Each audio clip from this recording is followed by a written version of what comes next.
mis compañeras y compañeros que vamos a estar hablando aquí esta noche, presentando el reportaje Esclavos en la Sierra Tarahumara.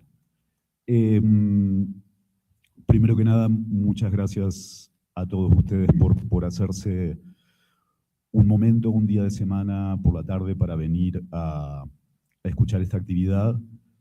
Yo supongo que conocen a los compañeros de la mesa, pero de todos modos está Marcela Turati, periodista mexicana especializada en derechos humanos y en la cobertura de las desapariciones ligadas a la violencia del narcotráfico, cofundadora del laboratorio Quinto Elemento Lab, que es responsable de este reportaje, y de la red de periodistas de a pie.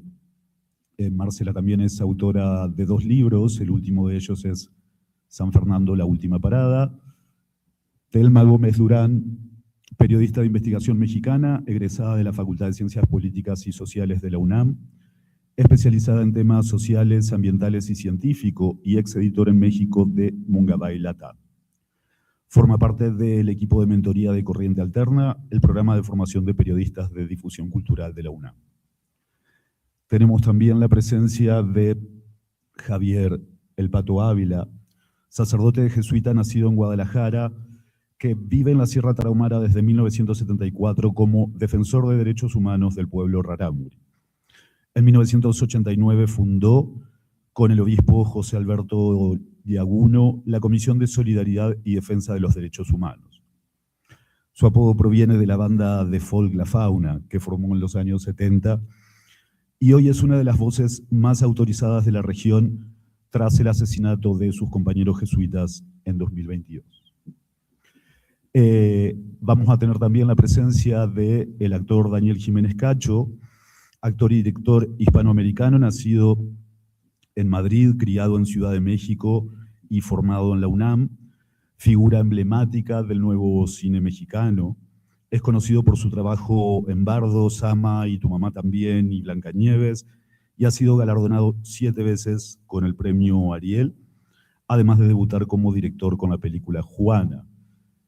Mi nombre es Eliezer Budasov, yo soy director y presentador de un podcast que se llama El Hilo y editor con una larga experiencia en reportajes en América Latina, y me siento muy honrado, no solamente de haber podido trabajar con Marcela y con Thelma en este texto, en este reportaje, sino también de poder oficiar un poco como presentador esta noche, de la misma manera que hemos discutido tantas noches durante tantos meses, fragmentos del texto, problemas de reporteo, a lo largo de años, literalmente, ¿no? A mí me gustaría empezar con una pregunta que posiblemente algunos de ustedes conozcan si es que han leído el reportaje, pero a mí me parece que hay una diferencia importante y hay algo que no se puede poner, y es cómo accede uno a determinadas historias. La idea es que nosotros contestemos o conversemos sobre algunos puntos específicos ahora, y después de una presentación de unos 20 o 30 minutos, que podamos abrir el micrófono al público, porque una de las cosas más importantes de esta presentación es justamente poder conversar con ustedes.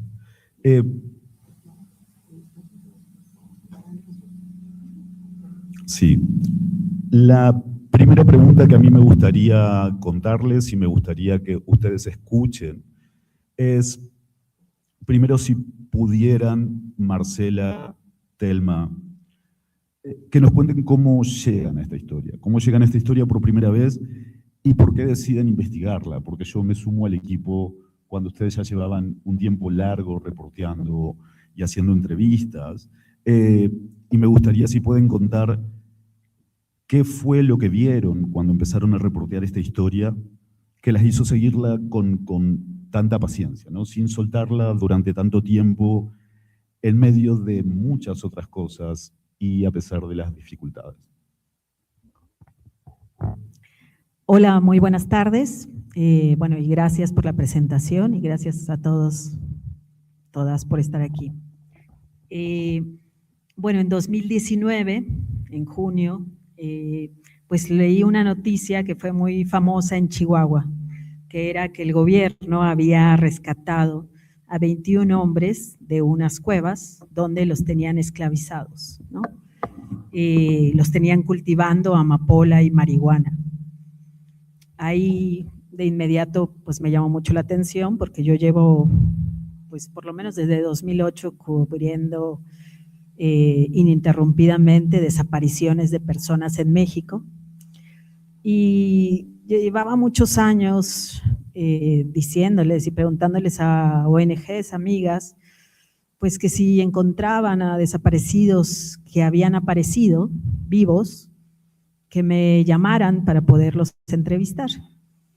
Y cuando vi esta noticia pensé, estos pueden ser algunos de ellos. Ahí, según los periódicos, había uno que había durado casi 3 años esclavo, ¿no? Y con esta duda y con esta inquietud viajé a Chihuahua, fui a la fiscalía los había rescatado, ellos pues, se portaron muy, pues, sí, o sea, muy abiertos y les pedí poder entrevistarlos y poder entrevistar a un sobreviviente. Y así empezó esto que desde entonces nos soltamos, pues le llamé a Telma y le dije, porque ella pues cubrió mucho tiempo conmigo y somos amigas desde hace muchos años, que si podíamos hacer este reportaje juntas, y empezamos entonces a tener estos accesos y a hablar con algunas, pues primero con el primer hombre que pudimos encontrar, uno que puso la fiscalía, luego por alguna pues suerte del destino, porque generalmente las fiscalías no te dejan ver las investigaciones, pude ver los testimonios de los 21 y estaba ahí yo grabándolas y mandándoselas a Telma por si me quitaban mi celular, que ella las tuviera y ya las transcribiéndolas. Y cuando hicimos un cruce de información, pues nos dimos cuenta que había cosas muy raras, ¿no? Cosas de las que fuimos descubriendo y que poco a poco en el reportaje pues ya vamos revelando. Lo que parecía ser el éxito de la fiscalía de haber rescatado estos 21, poco a poco empezamos a ver pues que había una negligencia o indolencia o no sé, un comportamiento criminal detrás, que había habido muchas otras denuncias de desapariciones, bueno, de que se habían llevado a gente a esos mismos lugares y que la fiscalía no había hecho nada antes para rescatarlos, para saber que había mucha gente en Chihuahua, en diferentes puntos, que estaba siendo llevada a estos lugares a trabajar. Entonces de ahí ya nos surgió pues como otro tema que no era nada más los desaparecidos que estaban vivos, sino nos llevó a otros lugares y momentos. Fueron 5 años de investigación. En el año 3, los últimos 2 años le pedimos ayuda a Buda, a nuestro amigo Budasoft, pues para que fuera el editor, y de ahí seguimos trabajando. Sí, bueno, antes de que llegara a parte del expediente, pues como bien dice Marcela, ella estaba en busca de estos desaparecidos vivos y empezamos a ver esta noticia de la que ella habla, de que dieron en 2019 la fiscalía, de que habían rescatado a estas personas. A partir de ahí, y de que me habla Marcela, también empezamos a hacer una búsqueda de otros casos que se hayan dado, también de personas que hayan sido rescatadas o de personas que nos llamó mucho la atención de esa noticia que se daba, es que se hablaba ya en ese momento de personas esclavizadas, que las tenían viviendo en cuevas, que las habían engañado, que habían algunos estado años en condiciones terribles, sin darles de comer, sin paga, pero sobre todo…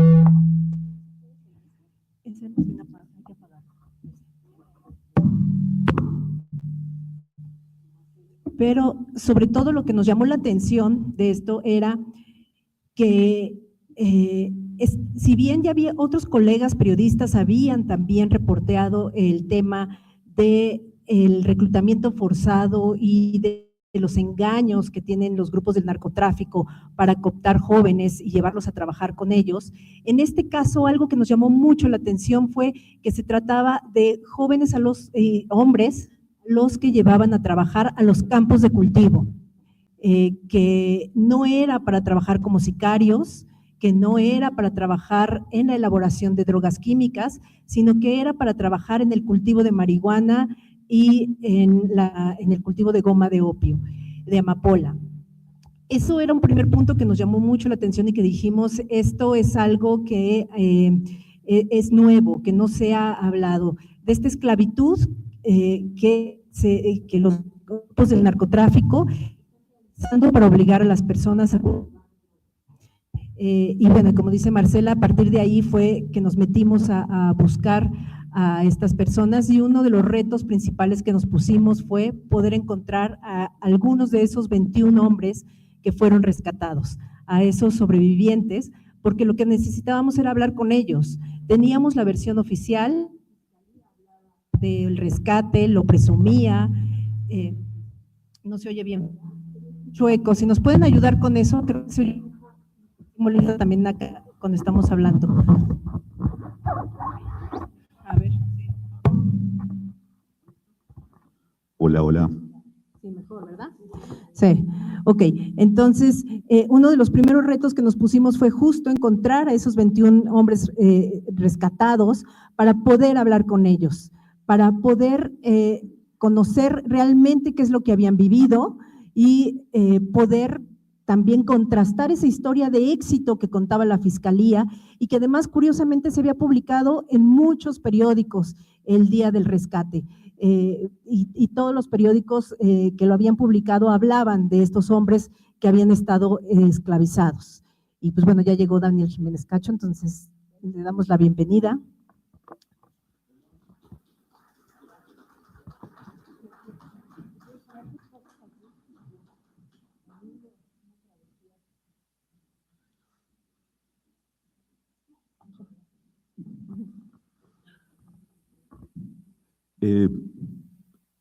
Antes de pedirle a Daniel que nos lea un fragmento que queremos para avanzar con la charla, quería hacerte una pregunta, Javier. Justamente yo les preguntaba a ellas cómo llegaron a esta historia. Tú tienes una larga historia en defensa de los derechos del pueblo rarámuri y quería saber cómo recibiste la publicación de este reportaje, ¿no? ¿Qué significa para gente que conoce tan de cerca estos territorios y las comunidades afectadas que se publique una historia así? Bueno, esto para mí no es una historia nueva, es una historia de ayer, de antier.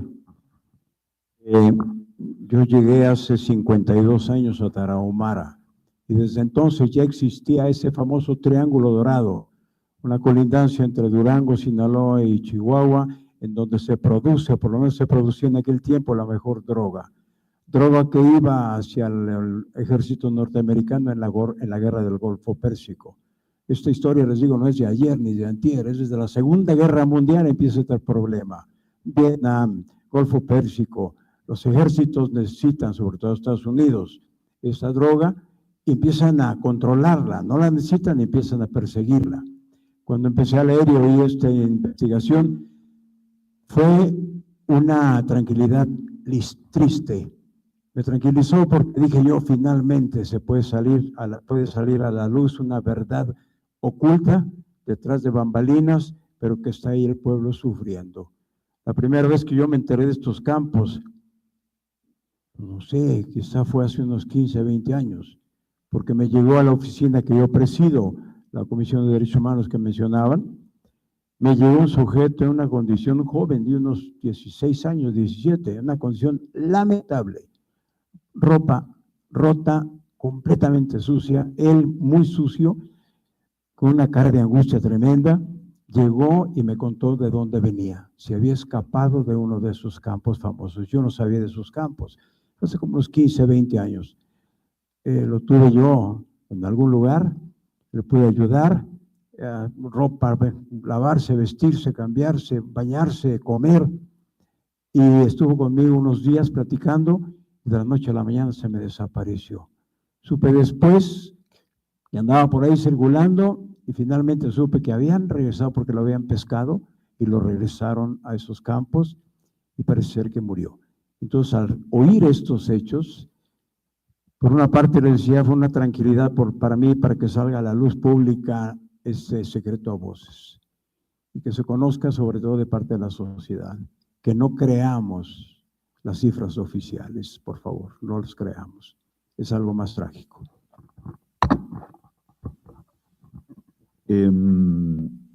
Daniel, muchísimas gracias. Te voy a pedir ahora que leas el primer fragmento que tenemos seleccionado, pero también tenemos una pregunta para ti cuando termines de leer, porque tú has sido el primer lector en voz alta de este reporte.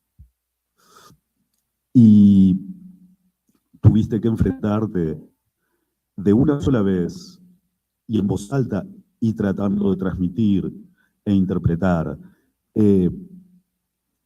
este reportaje que es larguísimo y que tiene muy pocos resquicios para la luz, ¿no? Que es uno de los problemas que atravesamos a lo largo de todo el trabajo. Entonces, te paso el micrófono, pero después me gustaría si puedes contarnos esto.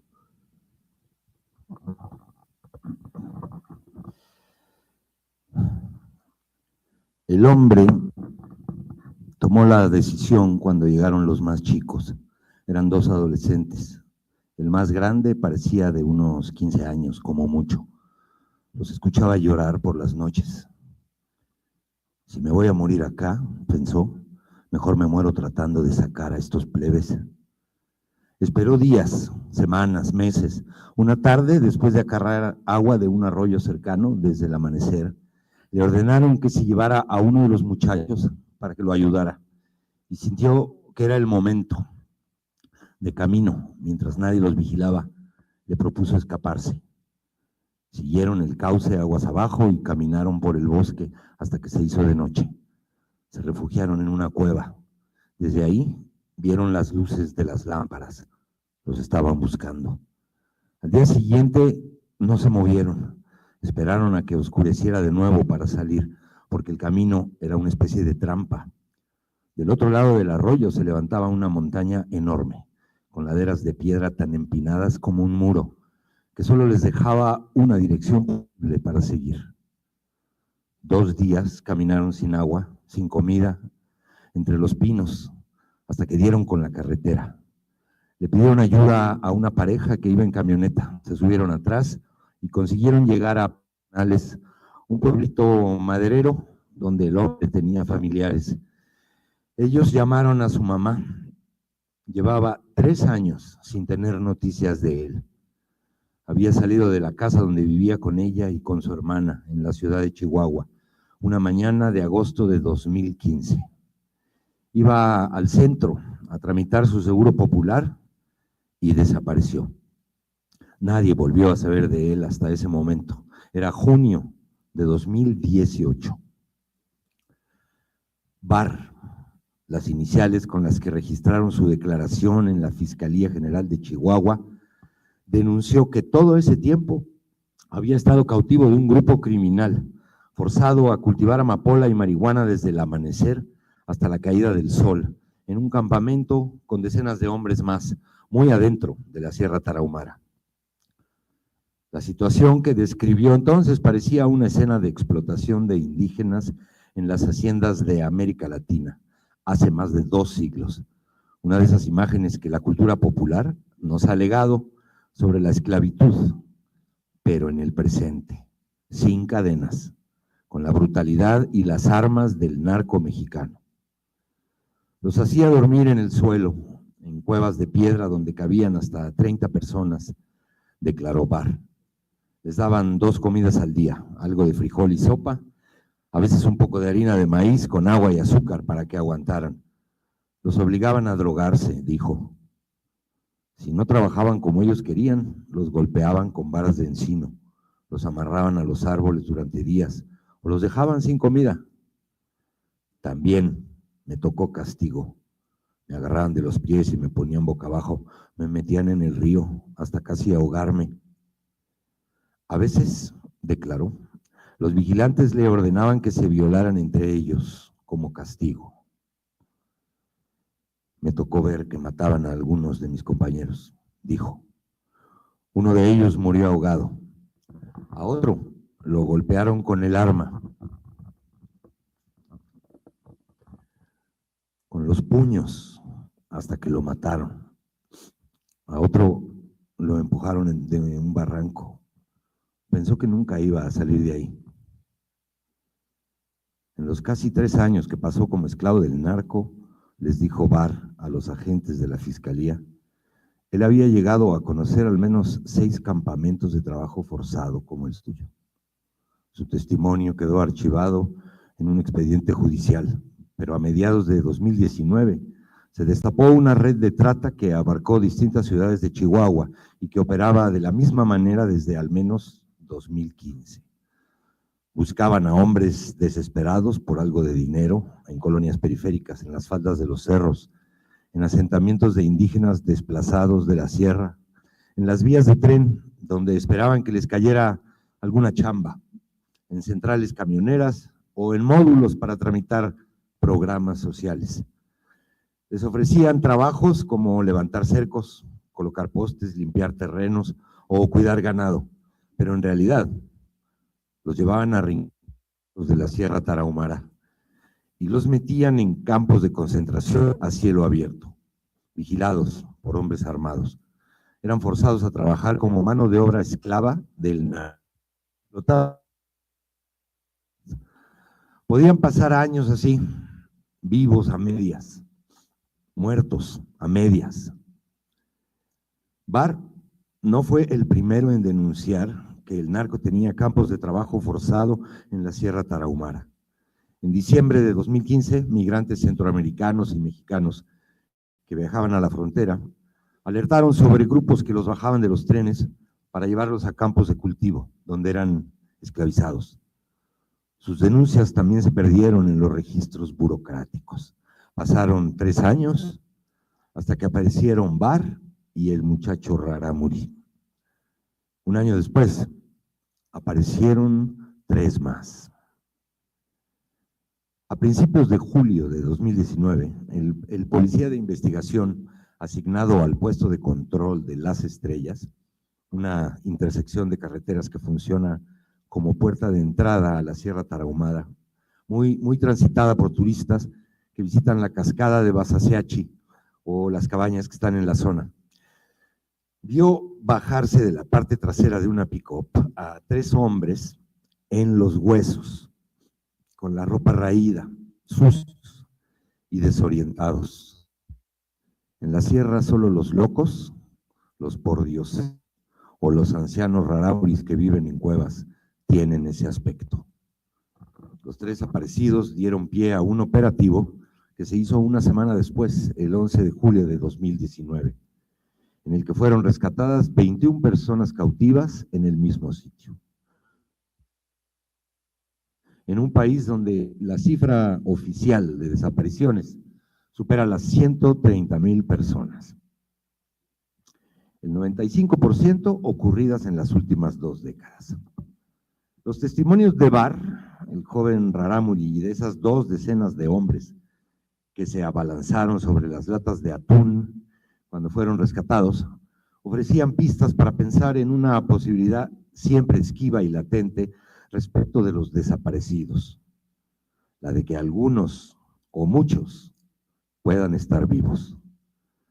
Pero ofrecían además un relato directo sobre una faceta poco conocida del universo económico de los cárteles: el uso de un modelo productivo pensado para reducir al máximo los costos, que se aprovecha de una cultura de trabajo temporal que existe desde hace décadas en distintos rincones del Estado. Y la quiebra, desde los años 70, cuando México se convirtió en productor a gran escala de amapola y marihuana. Se sabe de la existencia de campamentos que albergan a jornaleros la mano de obra agrícola del narco. En muchos municipios rurales, el trato con los cárteles que controlan el territorio está mediado por las opciones de supervivencia: el pago de extorsiones, el suministro de mercancías, la producción de materias primas, el trabajo temporal. Por lo general, siempre existe algún tipo de acuerdo de intercambio que permite a los grupos criminales convivir con las comunidades de las que dependen. Los protagonistas de esta historia muestran una ruptura de códigos en la búsqueda por maximizar las ganancias, una operación logística enfocada en el reclutamiento forzado de las personas más marginales y vulnerables de las comunidades, para sacar rédito de lo que puedan dar sus cuerpos. El tamaño y la continuidad de la operación al mismo tiempo revela algo peor. Para funcionar, el sistema necesita de la colusión o la indiferencia del Estado. En 2017, 2 años antes del rescate, una pareja rarámuri de la periferia de Chihuahua denunció la desaparición de sus 2 hijos con el mismo método de enganche que describen todos los sobrevivientes. Cuando el hijo mayor consiguió escapar, después de pasar 1 año esclavizado en la sierra, denunció ante el Ministerio Público el mismo esquema de engaño y explotación. En 2018, tras la aparición de Par, la Fiscalía hizo un operativo en el mismo sitio del rescate de 2000. Esa vez encontraron las cuevas y parte de la infraestructura que utilizaban, pero no hay a ninguna persona. Se volvieron. Durante 1 año no hicieron nada, aunque ya tenían al menos 2 testimonios formales cautivos en la sierra. Después del operativo exitoso de 2019,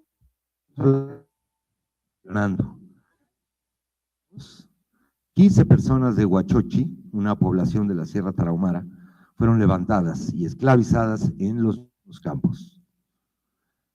De existir todavía, nos dijo en 2024 el agente que llevaba el caso. A los sobrevivientes, la experiencia acabó por quebrarles los escasos vínculos que los mantenían dentro de la sociedad. Sus vidas ya eran precarias antes de ser esclavizados, pero la mayoría no pudo recuperar ni siquiera eso. Quedaron marcados por la paranoia y el miedo, presos de las adicciones o trastornados mentalmente. Algunos fueron abandonados por sus parejas y familias. Otros murieron a los pocos años de haber sido rescatados. Los grupos criminales aceleraron un proceso de marginación y abandono que ya había empezado el Estado.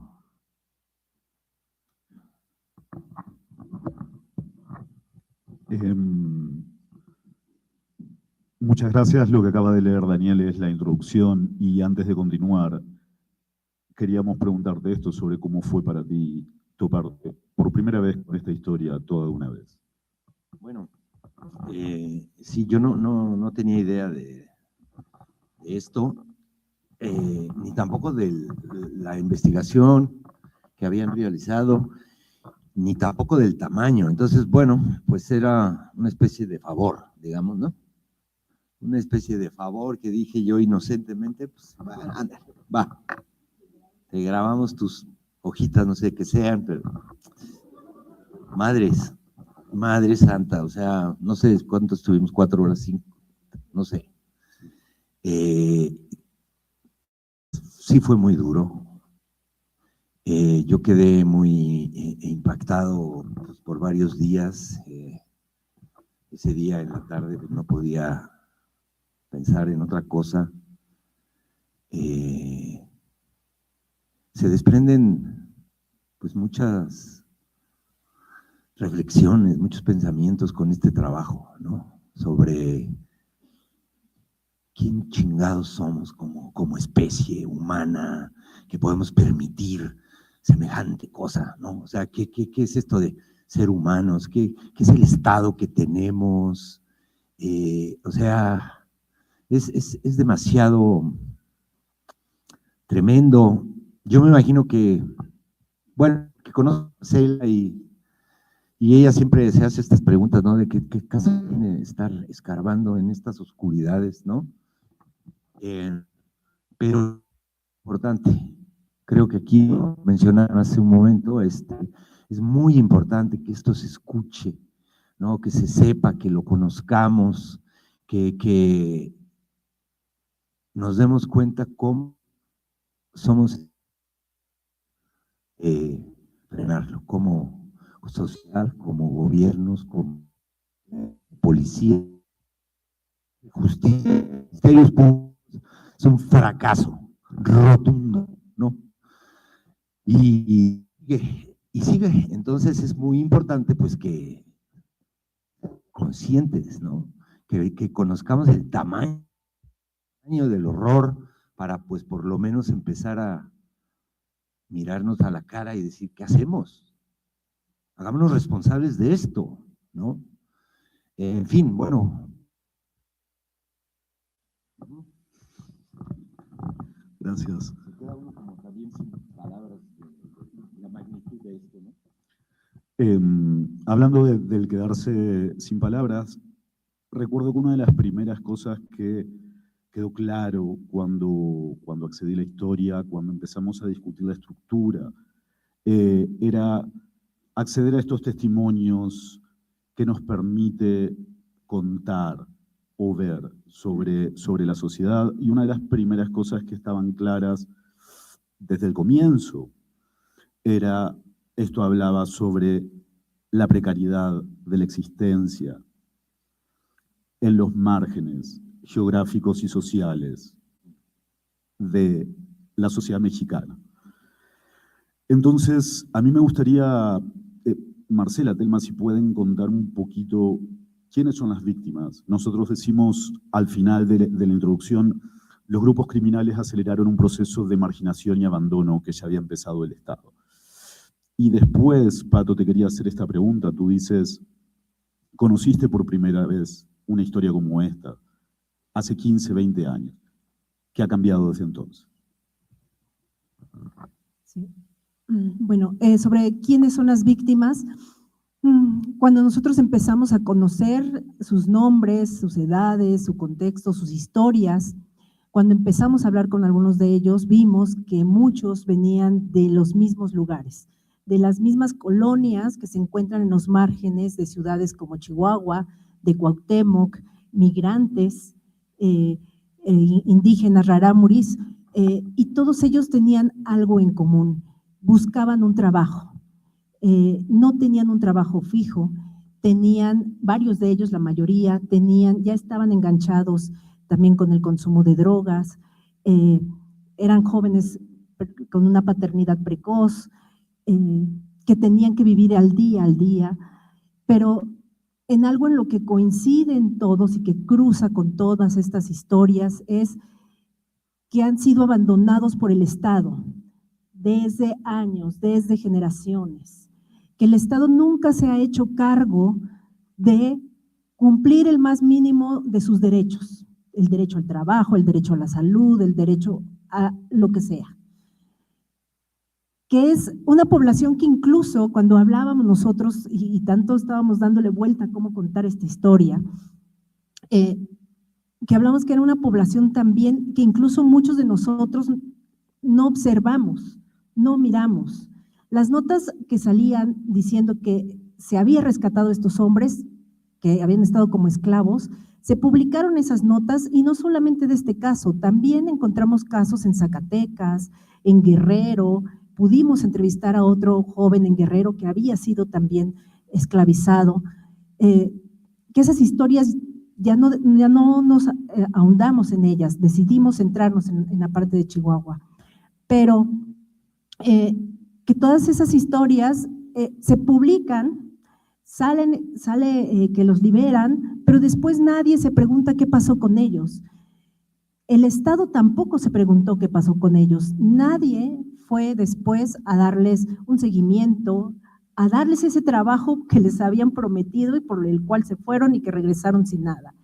Nadie fue con sus familias siquiera a avisarles que hubo un juicio. Entonces, el abandono o esas causas, ese campo fértil que existía para que ellos cayeran en estos grupos que los esclavizaron, permaneció después de que el mismo Estado o desde de que la misma Fiscalía se ufanó del rescate. Bueno, ¿y qué tipo de personas son? Pues ya dijo Telma, ¿no? Migrantes, desempleados, jóvenes, también gente que en algunos casos usa drogas y gente que tenía deudas por diferentes razones y que le urgían estos trabajos. Y bueno, ahí en esta investigación, pues me tocó hablar con Javier, así le pusimos, les cambiamos los nombres a todos los que están vivos, para que no tengan represalias, ¿no? Y cambiamos o ocultamos datos. Javier fue el primero que me tocó ver, me lo puso la Fiscalía enfrente. Él es el que había estado casi 3 años, se había ido peleado con su esposa porque le dijo que no volviera si no tenía pañales, si no traía dinero para pañales para las niñas. Y cuando se fue, pues de repente dice, en el camino me di cuenta que esto era una trampa, había hombres armados, no me dejaron salir. Y él iba contando, y eso nos dolía mucho, ¿no? Cuando veíamos su testimonio, todos los días iba sumando sus 250 pesos que le iban a pagar. Él creía que ya tenía dinero para una casa. Entonces, cuando la Fiscalía lo libera, primero él se asusta porque piensa pues que lo van a meter a la cárcel, como le pasa a muchas víctimas que las presentan como victimarias. Estás en un planteo de amapola, pues eres culpable. Pero luego se dio cuenta pues de que lo habían engañado todos esos años, que nunca le iban a pagar. Y era una tristeza, y la foto pues que conseguimos de ese momento, se ven todos, no es que se vean felices, se ven con una tristeza, con un enojo, con una incredulidad, no sé, es muy fuerte esta foto a la que tuvimos acceso, que se puede ver en el reportaje, ¿no? En Quinto Elemento y en A dónde van los desaparecidos. Luego, Telma y yo llegamos a un asentamiento rarámuri, ahí en la ciudad de Chihuahua. Nosotros, cuando empezamos a investigar, nos dimos cuenta que había otros que se habían escapado antes, y luego antes otros, y luego otros que se llevaron después de que la liberación, y que esto siguió. En este asentamiento nos encontramos a un muchacho que tenía mucho miedo. O sea, yo me acuerdo que pues no pudimos ni preguntarle su nombre. O sea, nos fuimos sin saber con quién habíamos hablado, pero él nos confirmó que estuvo en estas cuevas y que habían puesto sus familiares en la Fiscalía una denuncia, y cuando apareció, porque se escaparon otros familiares de él, la retiraron y en la Fiscalía no les dijeron nada. Y tenía estas pesadillas nocturnas de todo lo que había pasado, ¿no? Lo encontramos en otra colonia, en Vista Cerro Grande, que es una parte en el bajo del Cerro Grande, en Chihuahua, donde, no sé, ahí es uno de los ejemplos de éxito de Maru Campos, porque puso un corredor comercial, ¿no? Donde ahí se dice que se hace deporte y tal, pero dentro de las calles pues no hay pavimento, no hay agua, y encontramos a un señor, él sí pudimos mencionarlo, se llamaba Hipólito, su familia lo dejó, él estuvo 7 meses, según decía, y ya hubo algo muy conmovedor. Bueno, él ya vivía en la calle, su esposa no le creyó, o sea, ¿cómo te van a creer que estuviste en unas cuevas 7 meses, que no te dejaban salir, y que llegas sin dinero? Entonces, pues también a él lo abandonaron, se llevaron o sea, su esposa se fue con sus 2 hijas, y él, en algún momento que lo estábamos entrevistando, o sea, se agarra a la grabadora, y como si estuviera dando un mensaje póstumo, o sea, se acerca y dice: amor, si me estás escuchando, te digo, hice lo que pude, cuida a nuestros 2 luceros, y ustedes, chavos, si los van a llevar, piénsenla bien. Ese está en el podcast que hicimos del Hilo con Budasov, esa voz de este Hipólito. A los 2 años lo mataron. Y así, o sea, hablamos con Andrés, otro que encontramos allá por Ciudad Juárez, en un pueblito, y este muchacho se iba cambiando de lugar en lugar. se sigue cambiando todavía de sitio de donde está porque quedó con la paranoia de que lo van a encontrar. Hace poco escribió, cuando vi el reportaje, y me dijo, me acabo de escapar de otro campo. Sí. Y organicé otros 5 y nos escapamos. No pude verlo apenas que lo estaba buscando porque ya se había movido del lugar y se sigue moviendo y moviendo. Y 2 muchachitos también de Vista Cerro Grande, de todo este sector, pues que hablamos con ellos, pero ya estaban muy trastornados mentalmente. Un jovencito que se fue a los 18 años con una semana, que se dijo, ya soy mayor de edad, su mamá no lo pudo detener, se fue y lo regresaron porque estaba muy mal, les dan drogas, los golpean muchísimo y les hacen todo tipo de torturas. Algo que nos llama la atención, si se escapan de un campo, llegan a otro y a otro, o sea, porque hay como, mencionan 7, 8 campos, otros 6, eso es muy fuerte, o sea, que cada uno tenía un dueño, y si llegaban al pueblito de Yoquibo, que es el más cercano, la gente hablaba y los regresaban. A alguno también lo llevó la policía municipal a esos campos, ¿no? Entonces, estos 2 jóvenes pues ya estaban trastornados, ya hablaban de la Virgen de Guadalupe, de los marcianos, de las cuevas, y mezclaban todo en un relato que fue la verdad súper triste y conmovedor, y sabemos que de uno de ellos su familia vive cuidándolo porque ya se ha intentado suicidar 2 veces, ¿no? Esta es la situación con estas víctimas que encontramos. Ahora que volví al asentamiento Rarámuri a hablar con unos de ellos, sí se ve la diferencia entre tener una comunidad que te soporta y una familia que te espera, porque ya él me decía, yo ya estoy mejor, pude hacer mi vida, y los que están excluidos totalmente, que no los esperan y que para esos parecería que no hay un futuro, ¿no? Escuchar todo esto sigue uno confirmando lo que decía al principio, que esto no es de hoy, ni ayer, ni de antier, es de hace años. ¿Cuál es la diferencia? Que antes se mantenía esto todavía en mucha más complicidad. Ahora todo esto ha sido muy descarado, muy descarado. ¿De qué nos habla eso? De complicidades, de arreglos, de convenios y de impunidades descaradas, descaradas. Eran secretos a voces. COSIDAC precisamente nace de algunos hechos de este estilo, violaciones, desapariciones, muertes, pero todo era muy callado.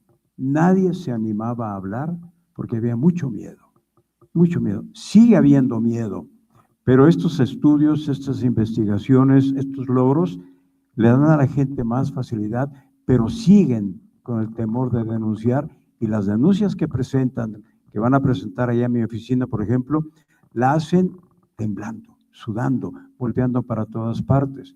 El sujeto que les digo que me llegó de un campo de estos, tendría, les repito, unos 13 años, sudaba y sudaba, nervioso, hablaba y volteaba por todas partes. Yo le dije, tranquilo, aquí nadie te oye, está apagado el celular, me decía. No tenía celular, perdón. El teléfono no se oye nada. No, este teléfono no se oye. No hay algún micrófono. Era una crisis muy fuerte que llevaba. Entonces, la diferencia es que esto va siendo más abierto, más descarado, y estas investigaciones para mí son lo máximo que pueden haber. Cosas muy peligrosas, situaciones muy difíciles. Desde el libro aquel que escribió Marcela San Fernando, Última Parada, cuando yo lo empecé a leer, leía la introducción y dije, con esto tengo. Me costó mucho trabajo seguirlo leyendo. Dice, es una realidad que aunque la conoces, no la habías leído. Y al leerla, te huele, te duele y te altera mucho, mucho. Esto se va llevando, va creciendo, sobre todo de una manera muy descarada.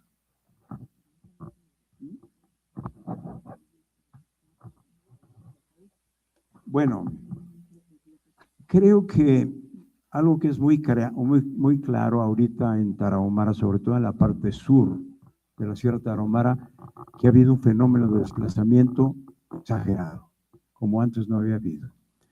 Poblaciones que salen completas, gente desesperada que sale con lo único que lleva puesto. Es muy trágico, créanmelo.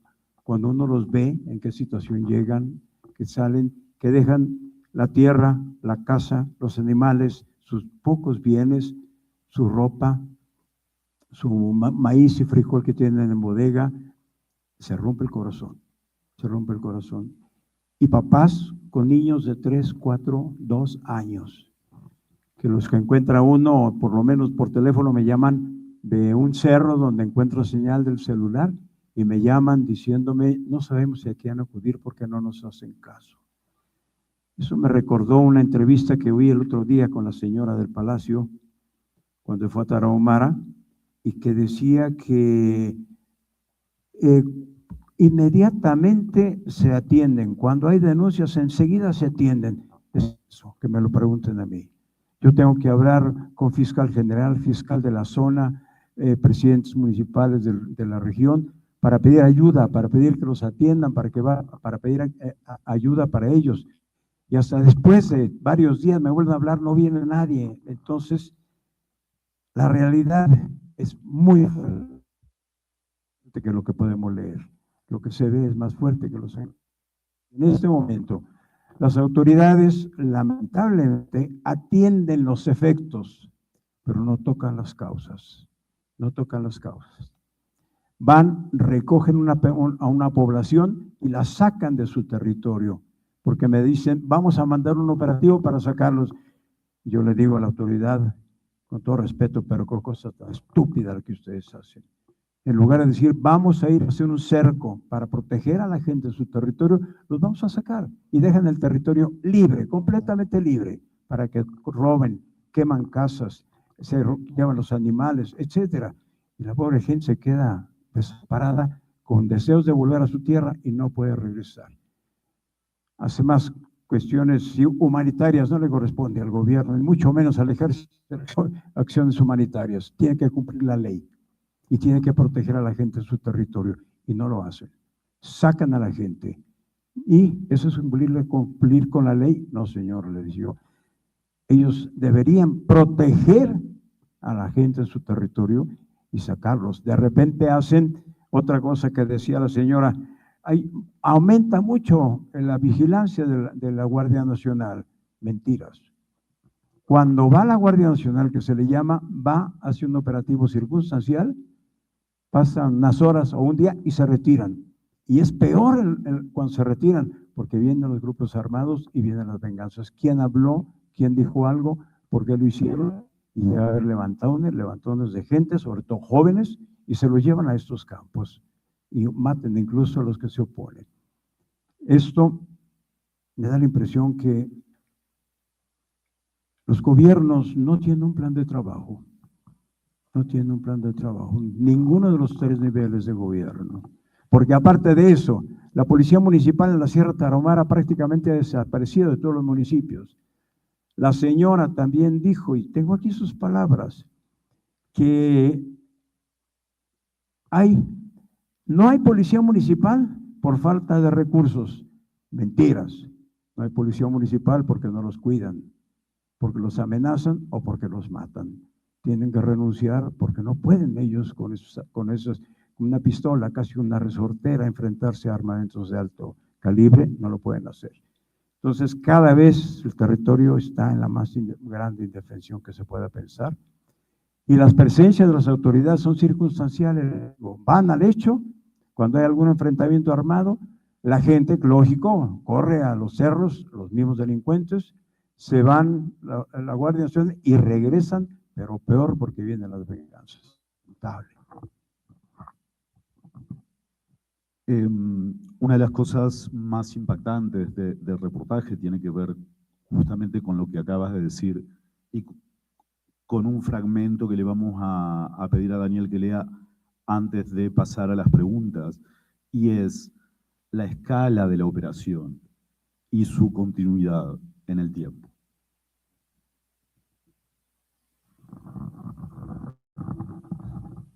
Mientras estaba cautivo, Andrés miraba y trataba de retener información sobre su entorno, porque recordaba un cuento que había leído hacía muchos años en la revista Selecciones.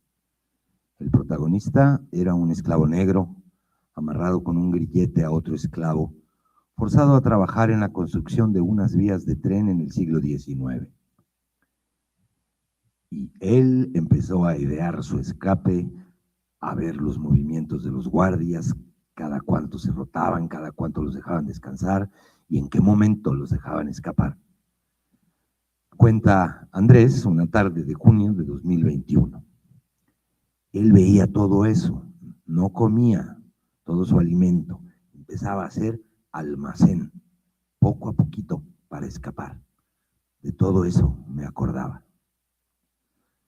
Tal vez por eso, porque se la pasaba mirando lo que ocurría a su alrededor y pensando en cómo ganarse la confianza de los vigilantes, cómo conseguir más alimento, cómo escapar, Andrés describe detalles de su cautiverio en la Sierra Tarahumara que permiten dimensionar la operación en la que había quedado atrapado y lo que era.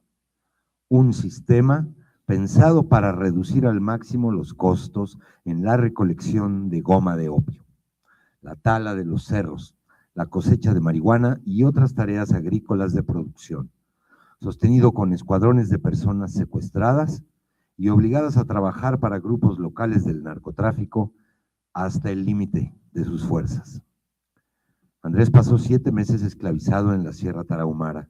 Es el único de los rescatados que atribuye una responsabilidad a la policía en su testimonio sobre cómo se lo llevaron.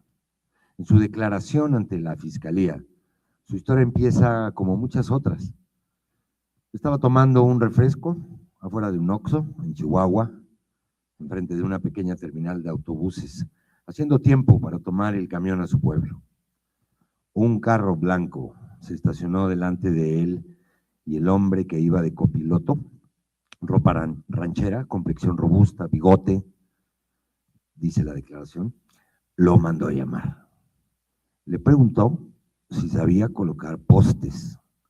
Le ofreció un trabajo cerca de Ciudad Cuauhtémoc y le dijo si no quería ir a ver qué onda. Me voy a ahorrar los 100 pesos del camión, pensó Andrés, y aceptó. Entonces subió a la parte de atrás y se acomodó junto a otros hombres. Todos creían que iban a colocar postes. Según su declaración ante el Ministerio Público, todavía no habían salido de Chihuahua cuando los detuvo la policía. Los agentes vestían en azul marino y los vehículos traían el rótulo de policía estatal. Los hicieron bajar. Les preguntaron si iban bebiendo, qué llevaban, cómo se llamaban. Hasta que el hombre de bigote se acercó a un oficial y le habló. Ese volvió por otro oficial y les dijo que se fueran todos a la chingada. Y vimos, cuando le estaban dando dinero al policía, que los corrió a todos.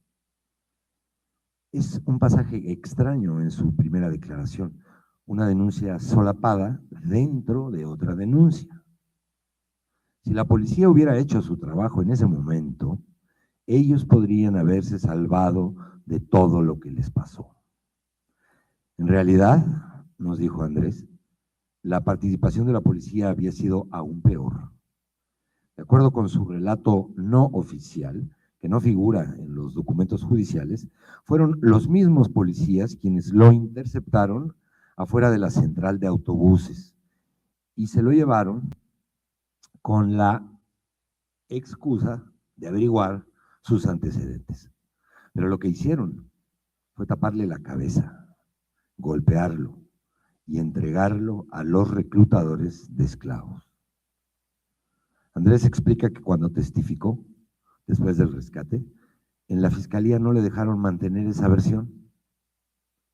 La persona que estaba a cargo de reunir los testimonios leyó su declaración y les dijo que no a sus ayudantes. Esa no la podemos poner. Y les pidió que la rompieran. En la versión que figura hoy en el expediente, la policía solo recibió un soborno. Para Andrés, daba un poco lo mismo cómo lo habían atrapado. A diferencia del hombre amarrado con grilletes del texto de la revista Selecciones, dice, él sabía que lo suyo no era un asunto de raza ni de clase. A mí no me esclavizaron por ser negro, por blanco, por pobre, por rico. A mí me esclavizaron por suerte, corrupción y avaricia. Mi mala suerte de estar en el lugar equivocado.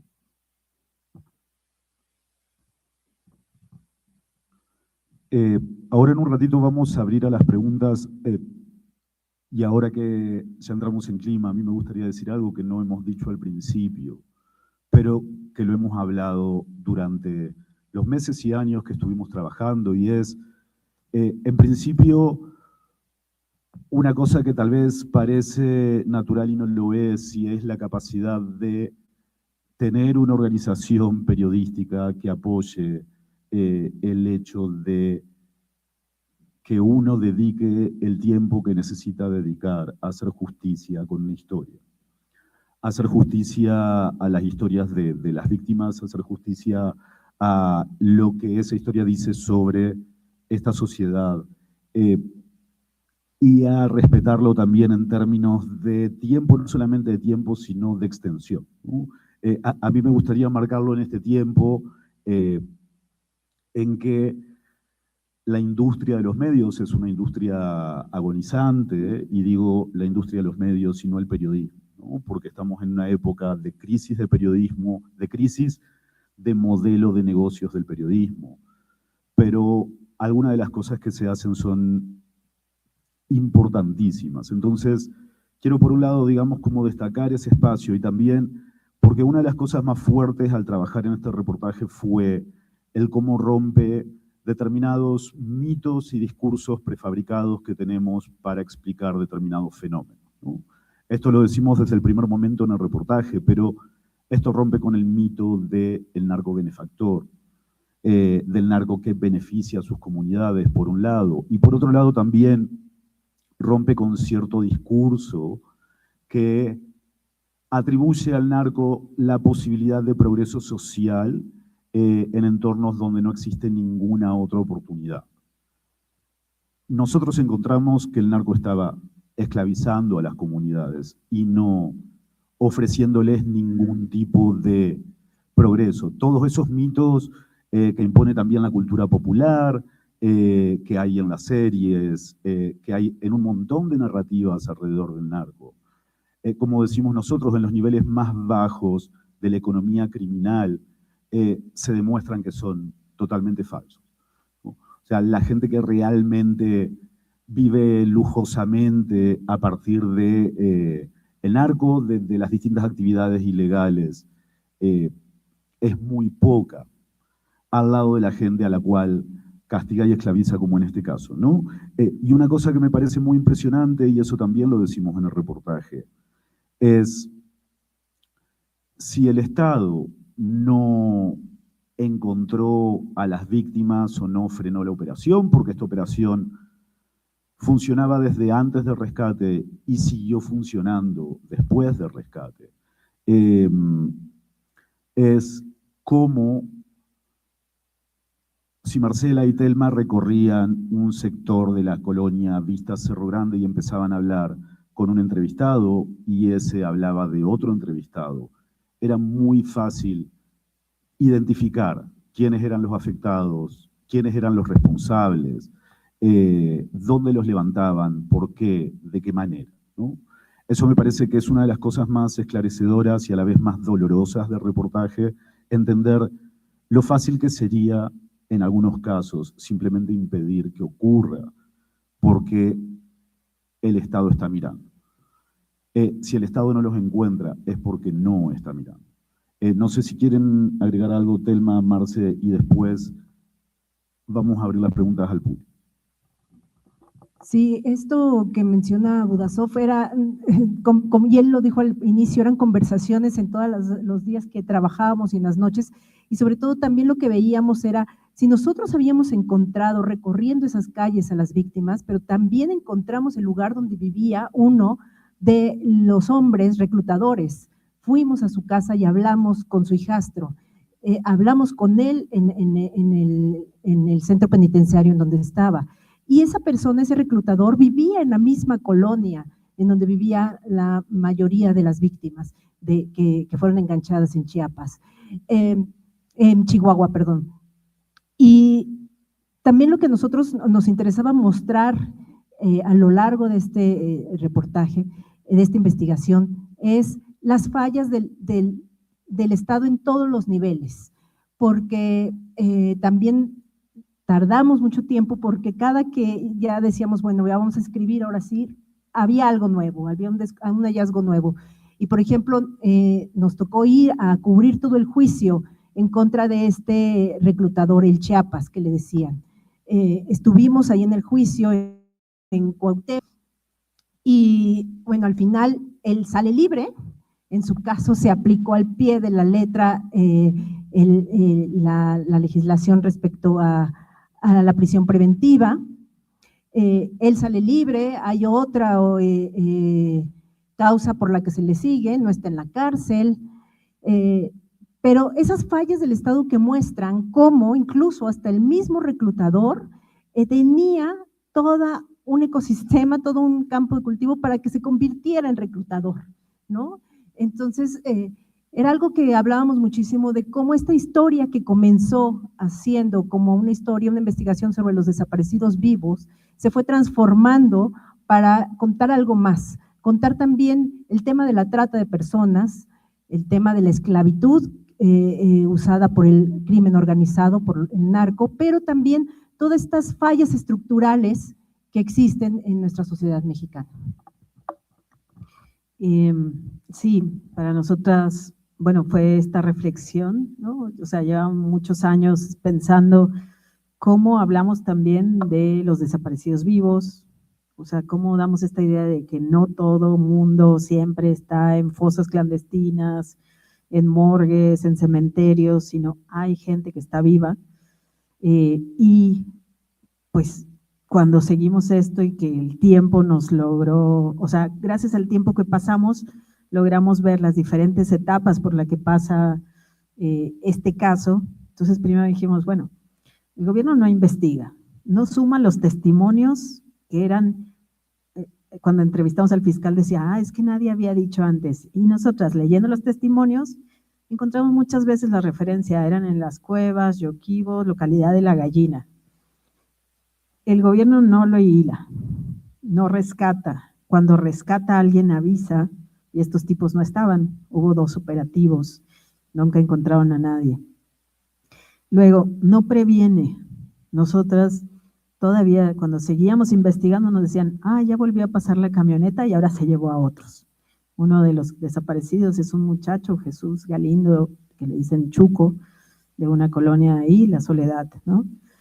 Y luego cuando atrapa por casualidad, después de 4 años, a uno de los captores, que es que es el que maneja la camioneta, que la verdad no es uno de los altos mandos ni nada, lo habían sentenciado a 22 años de cárcel y dicen, ya duró más tiempo en prisión que el tal, y entonces lo liberan y pues está prófugo, ¿no?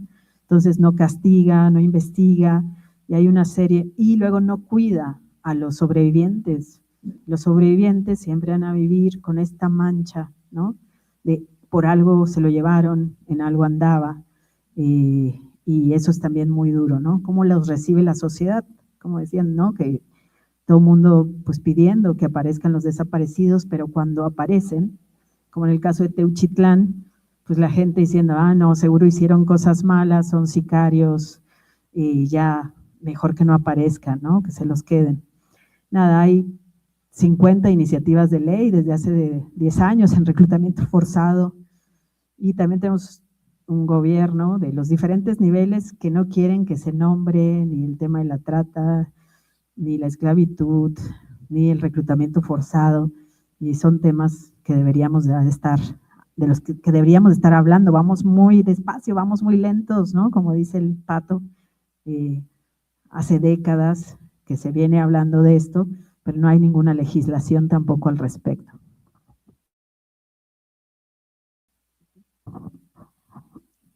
Algo que pasa muy claro a veces entre las autoridades es que, lo decía Marcela, cuando empiezan a tener todos los datos que uno les aporta, para ellos son novedad. Y caray, pero antes no se había dicho esto, ¿por qué no le habían venido a declarar? Yo creo que ahí hay ignorancia o complicidad. Me voy más por lo segundo. Como les decía anteriormente, varias organizaciones de la sociedad civil estuvimos recientemente en un diálogo con las autoridades federales para hablar precisamente de los desplazados de Guadalupe y Calvo, Vaporigame, el sur, Cinco Llagas, estoy aquí en región, que sale mucho en los medios. Y me da la impresión que es lo que hacen, aventar el hilo a ver hasta dónde llegamos, o aventar el hilo a ver qué tanto pescan de nosotros, o aventar el hilo y dejarnos ir a ver hasta qué horas tronamos, o nos aburrimos, nos cansamos y desistimos.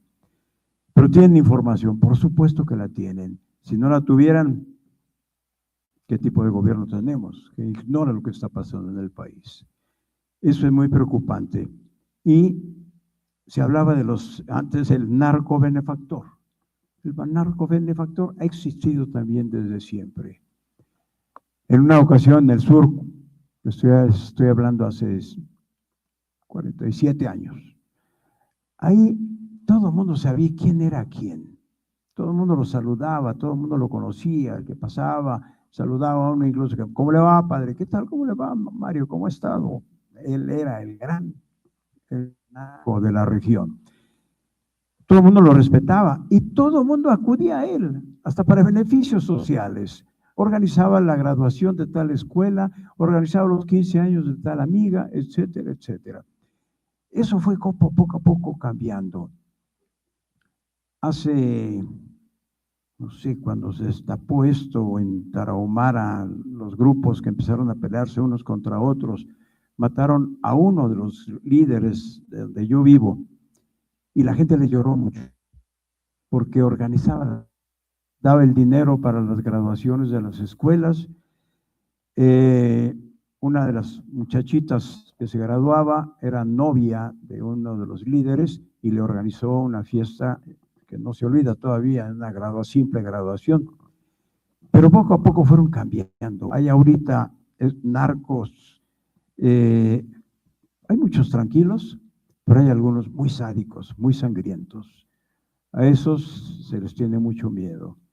Al líder que mataron después de haber asesinado a aquellos dos sacerdotes, Javier Mora y Joaquín Mora y Javier Campos, este sujeto todo el mundo le tenía miedo. Entre ellos mismos se tenían miedo. Cuando mató a los dos sacerdotes, alguien me dijo, ya no pidan el cuerpo a los del gobierno porque no se lo van, que detengan al delincuente. Nosotros se los vamos a entregar, porque a nosotros mismos ya nos tienen hartos. Entonces, a veces el gobierno dice, déjenlos que se acaben entre ellos mismos. Y interviene. Eso genera un ambiente muy, muy horrible, muy gacho. Una inseguridad muy grande, un miedo muy grande también, porque no saben a qué hora se va a encontrar uno con un fuego cruzado, porque entre ellos mismos se están golpeando muchísimo. Y a veces la misma autoridad me da la impresión que dice, déjenlos, vamos a llegar después a ver cuántos cuerpos quedaron. Pero no responde inmediatamente frente a las denuncias. No sabíamos, perfectamente saben. Eso es un ambiente que no cambia, al contrario, se va recrudeciendo cada vez más. Pero más quiero decir, en uno de los testimonios nos decían que en uno de los campos había unos jovencitos adolescentes y contaban que llegaron con todo y su mochila de la escuela porque pidieron ride en el camino y eran una de estas camionetas y los hicieron esclavos. Nos contaban que habían jovencitos que ya tenían 16 años de vida, ya llevaban 2 y que ya no querían salir de ahí tampoco, que se habían quedado. Eso, lo que todos decían a la fiscalía es, allá se quedaron muchos. Uno decía, ya se quedaron 100, otro decía de 800, ¿no? Vayan por ellos, y bueno, pues no hubo luego otros rescates.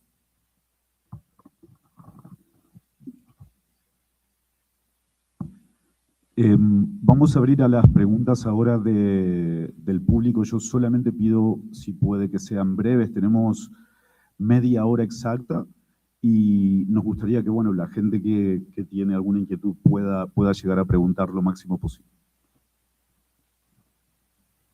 Levanten la mano y por ahí está el micrófono. No hay luz.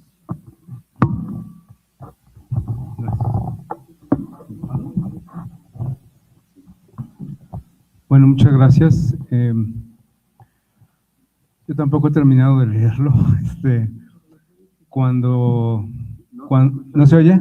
¿Ahí? ¿Sí? Quiero decir rápidamente, bueno, primero agradecer a Marcela y a los demás por este escrito, por esta investigación. Yo acababa de ver la película de 12 años de esclavo, que está en Netflix, que es una historia real, que escribió justamente quien sufrió la esclavitud 12 años, se las recomiendo. Y luego estaba empezando a leer el libro de El hombre en busca de sentido, de Viktor Frankl, que había leído yo en la secundaria, cuando sacan el reportaje, y uno, no lo pude acabar, lo sigo leyendo, ¿no? Pero lo otro es que me di cuenta de la dimensión histórica que esto representa, la dimensión histórica en la que estamos ahora, justo cuando había esclavitud en Estados Unidos, ¿no? O los campos de concentración en Alemania. Me parece sumamente importante caer en cuenta de esta condición que estamos viviendo, este momento histórico que vivimos en México, ¿no? Porque efectivamente no solamente es Chihuahua, Michoacán, es Guerrero, es Jalisco, Zacatecas, ¿no? Entonces, y vemos cómo los grupos criminales, con el permiso del gobierno, van cada vez más controlando estos territorios. Yo trabajo en el tema de las desapariciones y cada vez, yo insisto cada vez más, que las desapariciones no existen.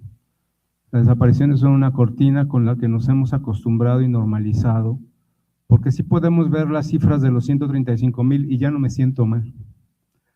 Pero si jalamos la cortina vemos historias como estas. Y me parece que es importante darnos cuenta como sociedad que esto es lo que nos está pasando y que nos está cada vez llegando más al cogote. Mis preguntas son dos. Una es, Javier, tengo que decir que me dolió también, me duele la Tarahumara, me dolió Yoquibo, porque yo viví por allá, ¿no? También por eso no termino de acabar de leerlo, ¿no? ¿Qué pensarías? Y eso te lo voy a preguntar después también. Si no toca ahora, justo por este tipo de cuestiones y por lo que tú conoces y lo que hemos discutido, empezar a pensar en una comisión de la verdad ciudadana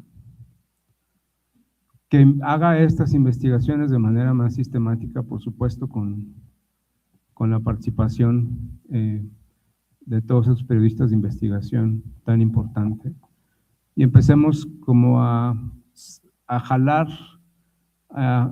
esa cortina de la desaparición forzada, ¿no? Esa es una pregunta.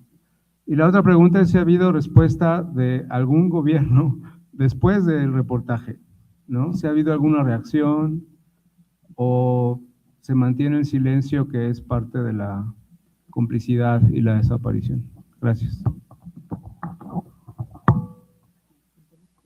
Sí, ¿alguna otra para que se junten y vayamos contestando así varias? Hola, muchas gracias. Muchas felicidades, una investigación pues muy tenebrosa y muy dolorosa. Mi pregunta es, ¿cuál es desde una perspectiva de género, o sea, cuál sería, digamos, la complicidad entre la desaparición de Ciudad Juárez, ¿no? De las mujeres, que creo que sería un poco para la trata, y cuáles serían las características de género aquí en esto que ustedes nos están narrando? Gracias.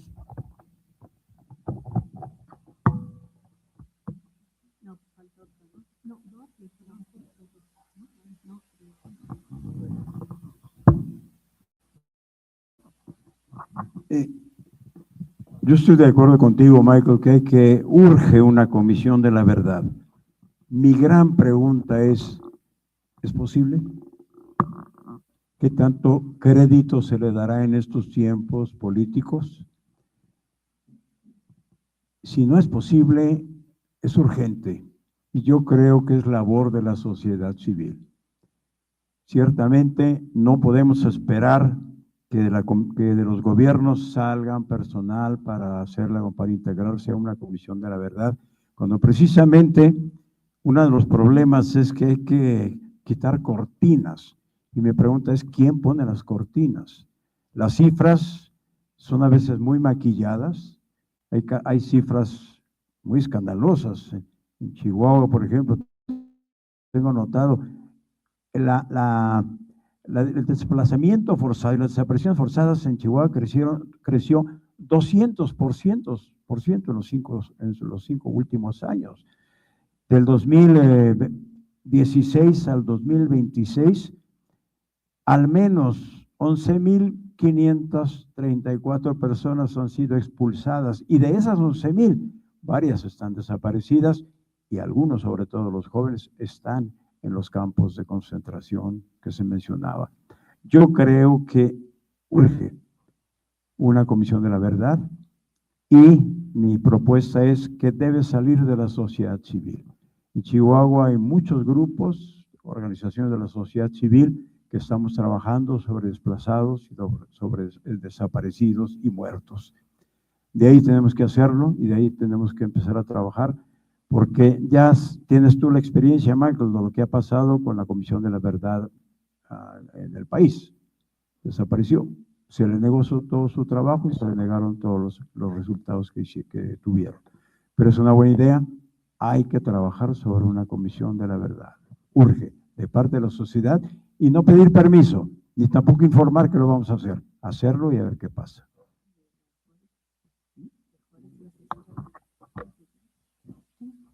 Bueno, de qué pasó después, no preguntaron eso. ¿No? Sí, sí hubo respuesta. Bueno, se interesó la Unión Europea, ¿no? Eso primero nos llamó la atención de qué onda con este tema de la trata. Y sabemos que hubo gente que mandó a la Organización Internacional del Trabajo el reportaje para que, pues no sé, o sea, se abriera también, se investigara a la Comisión Interamericana de los Derechos Humanos, que recientemente presentó un informe sobre desapariciones, porque es este tema del que se comienza a hablar, se habla poco, ¿no?, de a dónde está gente que está viva. Se habla mucho de lo forense y no se está hablando hay gente viva que la tienen trabajando y que lo llevan diciendo las familias, por lo menos desde 2008 que he escuchado esto. En el Cabildo de Chihuahua, una regidora intentó poner un punto de acuerdo para proteger a la comunidad Rarámuri, Ódame, pero pues le dieron vuelta y le dijeron que era un tema federal, que no se podía. Y en general, la reacción fue más de la sociedad, de la gente. Mucha gente me llamó la atención, estuve en Chihuahua hace muy poquito y mucha gente me decía, lo escuché, lo leí, incluso me llamó la atención que dos de las víctimas de las que mencionamos, que no mencionamos con su nombre, dijeron que lo habían escuchado, ¿no? También eso del poder del audio me pareció impresionante. Hay mucha gente que dice, no lo he podido leer, pues es muy largo, ¿no? Es todo esto. Son 3 horas de lectura de Daniel, que muchas gracias por haberlo leído en este favor, ¿no? Que le dije, lee por favor un reportajito que hicimos, y pues la cabina no nos alcanzó el tiempo en cabina y bueno, fue todo un show. En la mañanera se preguntó también y la respuesta de la presidenta, la verdad sí fue muy lamentable. Ella dijo que ya se habían abierto caminos, que había becas del bienestar y que la Guardia Nacional estaba en la Tarahumara.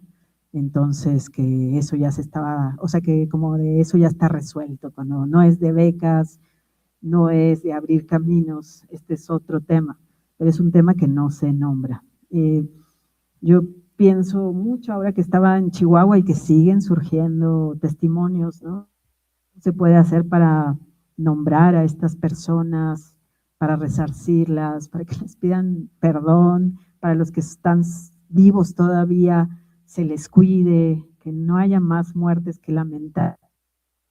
prevenir, ¿no? O sea, ¿por qué si se sabe de los lugares y lo que está pasando, por qué no se previene? Pues creo que esa debería ser la reacción, pero en Chihuahua, ahora que fui a buscar a las diferentes, a la Fiscalía de Derechos Humanos, a la Coordinadora de Trata, para ver qué habían hecho, todos estaban en seria porque los pusieron a investigar lo de la comisión que creó Maru Campos para investigar lo de la CIA, entonces no hay nadie en funciones y todo el mundo me dijo que no me puede recibir porque todos están comisionados.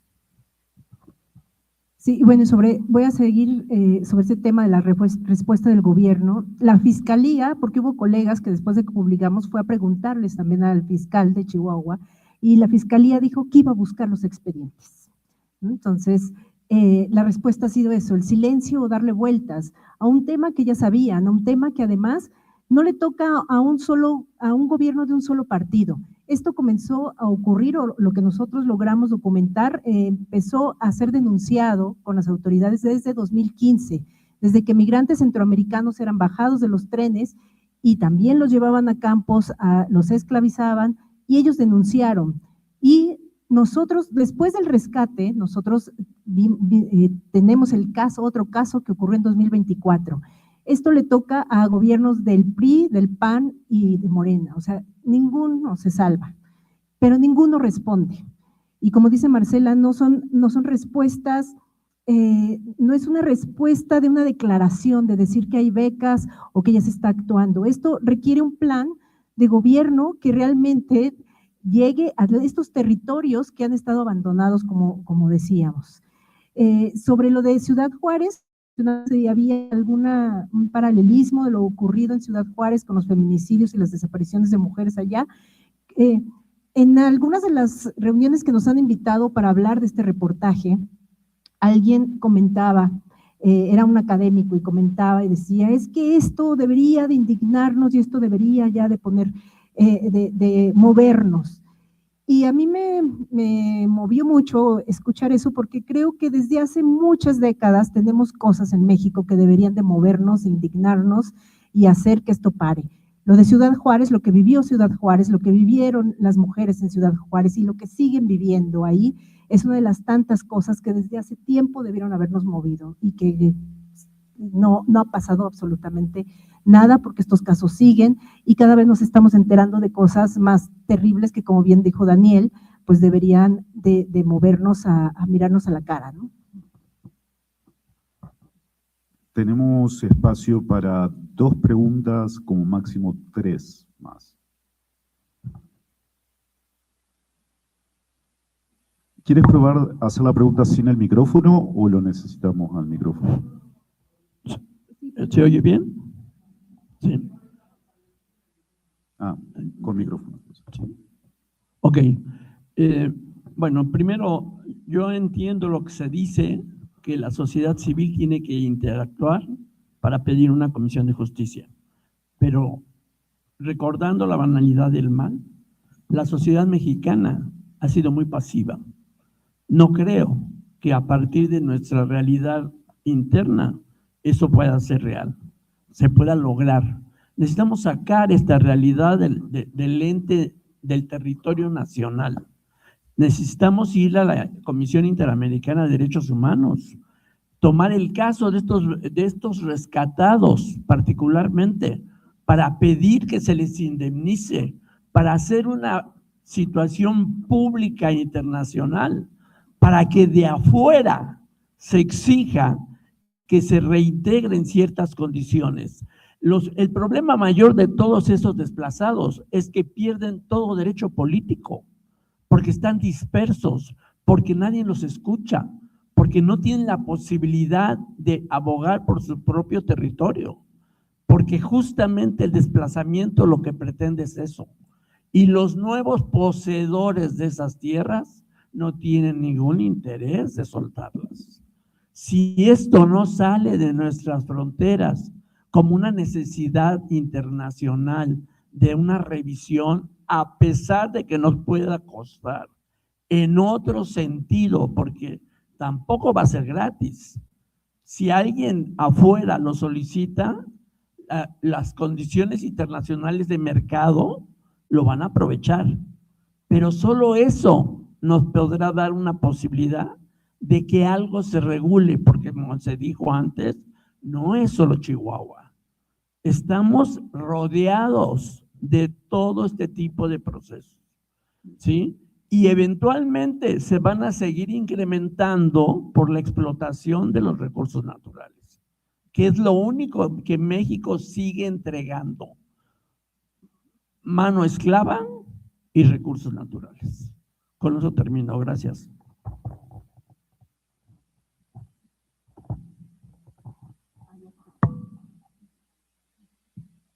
Levanten la mano otra vez.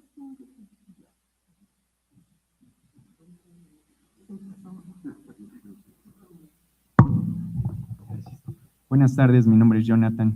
Bueno, los escucho, veo el reportaje y todo, y pues me acuerdo mucho del libro de John Kenneth Turner, ¿no? México Bárbaro, pero 100 años después, 120 años después, y sigue igual, ya no es Valle Nacional, ahora es la Sierra Tarahumara, ya no es Yucatán, ahora es Guerrero, pero sigue siendo lo mismo, y creo que el gobierno está bien inmiscuido en esto, lo conoce. Coincido con eso de que es la entrega de los recursos naturales, las zonas económicas, y pues que no, los desplazados son la tarea que le hace el crimen organizado al gobierno, no es casualidad. Creo que vigilancia tal vez no es lo que falta, sino es lo que sobra y lo que está dañando, porque después del ataque al cuartel Madera hay varias zonas militares en Chihuahua, en especial en la Sierra Tarahumara. Entonces no es un espacio lejos del ejército o de la Guardia Nacional. Ellos están y saben quiénes son, pero creo que son consecuentes con ellos, los dejan trabajar, porque de llevar un juicio y todo a meter al narco o al crimen organizado, no creo que ya el narco está sobrepasado, ya son redes, organizaciones criminales en todas las modalidades, porque aquí se habla de campesinos, pero también debe de haber talamontes o prostitución o tráfico infantil. Y bueno, creo que también las voces internacionales hay que ser muy selectivo, porque los norteamericanos hablan mucho de combatir y apoyar a, no sé, contra la trata y todo, pero también son los que más consumen, más producen, de ellos viven. Entonces, la hipocresía reina. Muchas gracias y felicidades por su trabajo.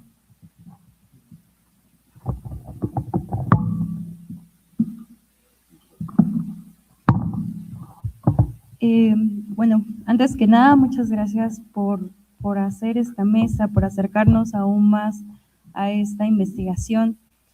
Yo creo que la investigación, algo que demuestra mucho es que estamos ante un problema estructural, ¿no? Es algo que indudablemente se menciona, pero algo que yo quisiera preguntar es, estas desapariciones, ¿qué es lo que sostienen más allá de lo económico, ¿no? ¿Qué es lo que están sosteniendo a nivel político que hace que actualmente, que en estos gobiernos no se reconozca y no se nombre?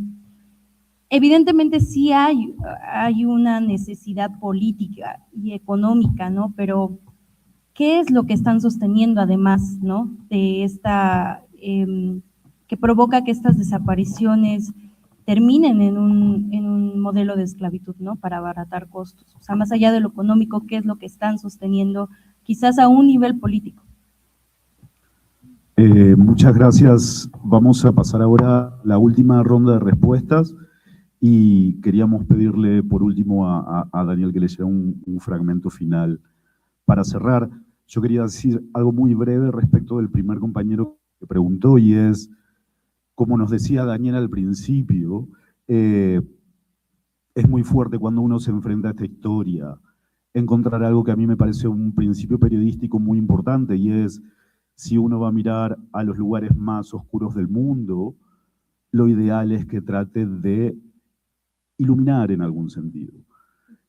Y es muy difícil hacerlo con esta historia. Durante mucho tiempo fue muy difícil encontrar distintos elementos para tener esperanza dentro de la historia, y algo que yo repito cada vez, digamos, que hablamos de esto, es que a mí me ayudó a poner en perspectiva la importancia heroica de la gente que en este país denuncia. Esto que estaba diciendo también al principio Javier, ¿no? Creo que yo miré ahí, digamos, si uno a veces cree que uno, digamos, no es cínico, y sentí que de pronto la gente que denuncia es la gente menos cínica del mundo. Creo que uno, no sé, le roban dinero en el banco y se hace problema por el malestar y dice qué sentido tiene. Y la gente que tiene menos que menos, la gente que ha estado esclavizada como Bar, después de escaparse, tiene el valor y la disposición de ir a denunciar. Y la gente rescatada en esta historia, que como decimos es un resultado inusual, fue rescatada gracias a que existían denuncias sobre lo que pasaba ahí. Y entonces, si bien claramente hay una desidia del Estado que atraviesa todo, yo quiero simplemente subrayar la importancia y lo esperanzador que me parece que la gente en este país siga denunciando a pesar de todo. Y siguiendo con esto que dice Udasov, sin estos hombres que nosotros los llamamos los aparecidos en nuestra historia, sin estos hombres que tuvieron la determinación de salir, de escapar, de jugársela para dejar esos campos, sin ellos nosotros no hubiéramos tampoco podido construir esta historia, porque gracias a ellos es que hubo esos rescates, gracias a ellos es que se pudo conocer lo que estaba sucediendo en esta área. Y también Marcela mencionaba a uno de los jóvenes rarámuris, que no salimos de ahí, de su casa, sin tener el nombre, porque la condición que nos pidió también fue que no le preguntáramos su nombre. Tenía tanto miedo que él no quería hablar de eso. Y su esposa, que miraba desde la ventana cuando lo estábamos entrevistando y le inventaba unos ojos así como diciendo, ¿por qué estás hablando otra vez de esto? El valor que tuvo él y su familia, su madre, que fueron su madre primero que fue a denunciar la desaparición de él y de su hermano, y después cuando regresan él y su hermano, la madre regresa a la fiscalía a decir, ya regresaron y están aquí, y ellos cuentan que está pasando eso, y que nadie les haya tomado la palabra es indignante. Entonces, gracias a ellos, de verdad que a estos aparecidos, a quienes escaparon, es que tenemos que darles todo el reconocimiento. Por otro lado, lo que mencionan sobre, es cierto, o sea, ya el narco es una palabra demasiado corta, es el crimen organizado y que no solamente está esclavizando gente, sino que también se está haciendo de todos los recursos naturales, como bien mencionaba. En esa misma zona, a Marcela y a mí me ha tocado también reportear, en esa misma zona hay todo una explotación de los recursos naturales, de la minería, de la tala, lo que está sucediendo con los bosques, no solamente en Chihuahua, sino en otras partes del país, es también terrible. Están controlando el asunto de la tala clandestina y también están controlando la pesca ilegal. Entonces, en todas las costas de este país, también el crimen organizado está metido en explotar todos estos recursos minerales, naturales. Y eso creo que es algo que tenemos que ponerle el ojo, porque sumando a la otra pregunta que hace la compañera, yo no tengo respuesta a lo que dices, pero creo que sí hay toda una economía criminal que se ha construido alrededor de estos grupos y que también ha llevado a que existan gobiernos a nivel local e incluso quizá unos más a nivel estatal, en donde participan de esta economía criminal y que son sostenidos por esta economía criminal. Y que incluso también colegas periodistas de Chihuahua lo denunciaron y que en su momento hicieron textos donde denunciaban esta economía criminal, esta colusión con las autoridades y que los asesinaron por ellos. Por ejemplo, a Miroslava la asesinaron por denunciar esta economía criminal que existía a nivel local en Chihuahua. Y pues eso, pues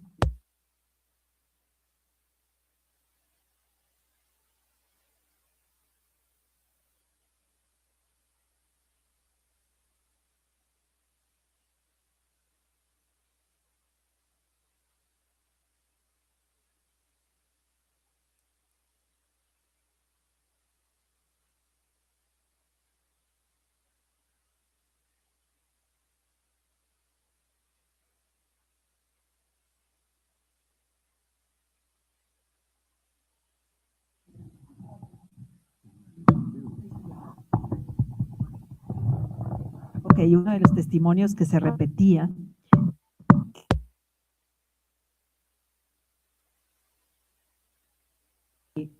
los ponía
de las impactos que tuvo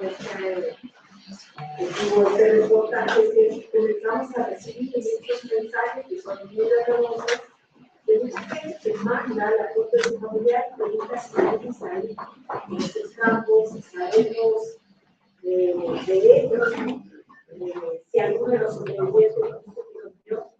Es bien difícil porque ahí la inhumanidad, porque lo que quieren es deshumanizarlos, pues se hablan por apodos, nadie tiene un nombre, son el Chiapas, el Chinipas, en fin, el Temoris, el Carrera, o sea, entonces todos se quedan anonimizados y ahí todo el tiempo es la lucha por comer, ¿no? O sea, que eso era terrible, ¿no? Por tener un poquito de poder para ver si te prestan el celular, si te dejan trabajos menos peores, ¿no? Y empezamos a recibir mensajes también de otros lugares, que decían, esto mismo pasa en Guerrero, ¿no? En otras partes de Chihuahua, hubo gente que decía, yo sé que a mi hermano lo tienen trabajando en tal lugar en Chihuahua, ¿no? Y sabemos Jalisco, Guerrero, Nayarit, Lima, pues en general casi Tierra Madre tiene ya este tipo de lugares, ¿no? Y bueno, y el Pato hablaba sobre el desplazamiento. El desplazamiento forzado, como lo dijo, está muy ligado, pero lo que estamos viendo en estas comunidades y que cada vez hay más reportes de desplazamiento forzado, es que lo que está pasando es, te llevo porque necesito mano de obra y ya no es barata, es gratis, ¿no? Solo lo que te voy a dar de comer, que les daban una cosa que se llamaba el loco, que era maseca, agua y azúcar para mantenerlos a mediodía y un desayuno y una cena súper pobres, ¿no? Pero si no es llevarse a la gente a la fuerza, lo que está pasando y lo que dicen también los colegas de Raíchali, ¿no? Este medio que cubre a la Tarahumara, es que están llegando estos grupos criminales y esclavizan a toda la comunidad y lo que dicen es, pues o trabajan para mí en esto, ¿no? En este cultivo, o se van o los matamos. Entonces, ese es parte del desplazamiento, también hay mucho asesinato de defensores de territorio, de defensoras, y eso es terrible, ¿no? O sea, como que ya se está de ir y esclavizar ya a todos. Y bueno, y el desplazamiento es una de las señales de que en un lugar está en guerra, ¿no? O sea, es uno de las señales de que algo está pasando en un lugar y tenemos cada vez más en México, en diferentes lugares, a personas desaparecidas. Y creo que, desplazadas. Y bueno, sigue gente hablando, eso también es otro de los efectos, ¿no? O sea, sí nos llamó la atención que al llegar a Chihuahua hay gente que dice, ok, lo vi y yo quiero dar mi testimonio. Uno de los 5 hombres que murieron después de esto es la familia de Ezequiel, ¿no? Nos decían que la fiscalía puso que se murió de hepatitis, se murió a los 4 meses de liberado, y me dice la familia, no es cierto, Él llegó tan golpeado que fueron 4 meses por los golpes que tuvo, que caminaba al baño y dejaba un chorro de sangre, ¿no? Y estaba todo destrozado por dentro. Entonces también lo que escribió la fiscalía, incluso después de muertos, pues es una mentira. Y bueno, todo esto lo pueden encontrar y el audio reportaje, ¿no? En Spotify y vamos a subirlo a diferentes plataformas, pero en el reportaje de Quinto Elemento Lab y de a dónde van los desaparecidos. Yo creo que se está acumulando un resentimiento social tremendo.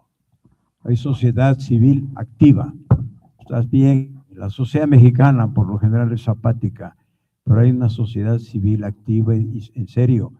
En Chihuahua por lo menos se está acumulando un resentimiento social tremendo. Creo que empezamos nosotros, varias organizaciones, a denunciar la deforestación clandestina. Gobierno, le exigimos que hiciera una mesa sobre esa deforestación, se hizo una y se olvidó.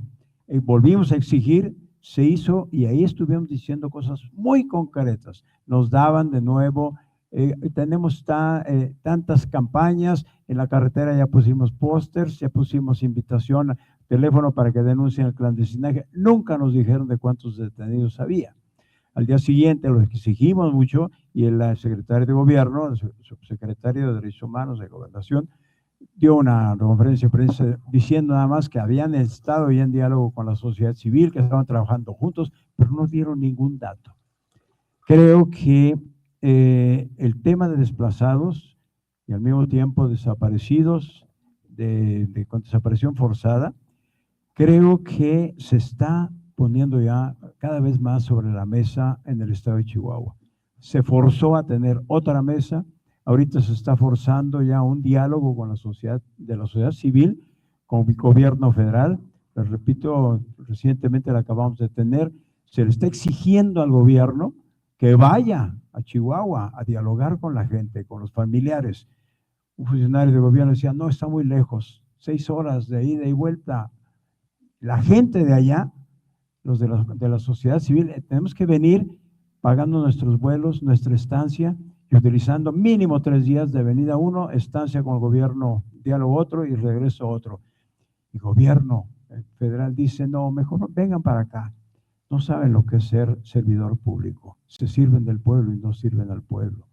Eso es lo que estamos haciendo, estamos presionando más, a ver hasta dónde nos aguantan la presión también, porque empiezan a presionar por debajo del agua, de alguna manera a hostigar, y hay gente que sí le da paso atrás, pero hasta ahorita el grupo de organizaciones que nos estamos moviendo,